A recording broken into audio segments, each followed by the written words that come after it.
Leaving Laban. A little bit of a timeline here. Jacob said that your father changed our agreement 10 times. That actually is referring to how often the sheep would lamb, which was twice a year. So what he's talking about is over 5 years he changed our rules. Now the key to this whole story is that little object, that little idol that belonged to Laban.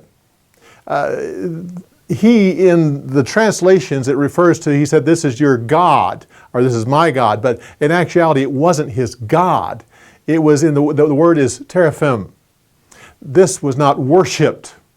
People did not hold this as their creator and the sustainer of life and the one that they would just totally dedicate themselves to. No, no, no. This was more of an object of superstition. It brought about it brought about direction in life, brought about luck, but also a sense of heritage because it was passed down from one generation to the other. Gave them a sense of family. It would people would not worship these things. It was kind of like today. There are people who put a lot of credence into saints. Now, they know that saints are not God, but still, they feel like it brings a certain amount of charm, a certain amount of direction, help in life.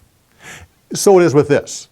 There were people in the Old Testament that truly worshiped God and loved Him, that owned teraphims. But for this occasion here, it was also probably an object of inheritance. It was like a birthright. So when Laban died, whoever he gave this to would inherit everything. So that brings us down to Rachel. Why did she take it? There could be many reasons why she might take this, but scholars hold that 2 of them are very likely. One is that she knew that her father would go to this thing to get counsel and guidance about where Jacob went. So by taking it, she was slowing him down so that he could not get the counsel from that object. But also, she was leaving her home country, everything that she knew, going off to a far-off place, never to come back. Except, if Jacob had this thing, then when Laban died, Jacob could come back and inherit it all. It would be his. But 2 things changed everything. First of all, Jacob said to Laban, "Search all the tents. If you find this thing, let that person die." He wasn't saying that he was going to kill that person. No. What he was actually saying is let God take away the life of whoever took that object from you. He was putting a curse on that person, not knowing that it was Rachel. Also, Laban, when it was all said and done, and he couldn't find the thing, he got a whole bunch of people out there with a pile of rocks, a circular tower type of thing, a pile of rocks.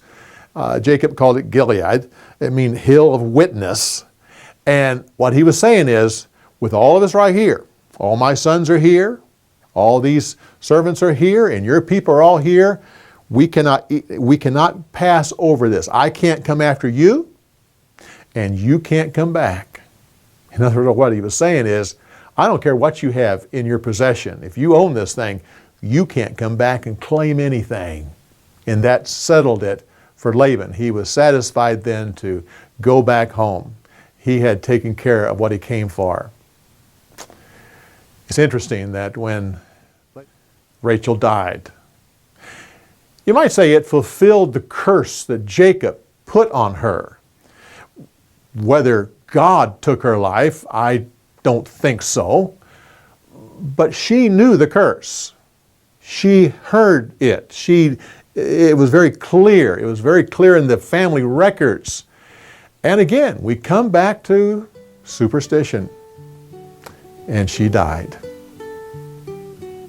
Well, come back when we give you more insights on the story.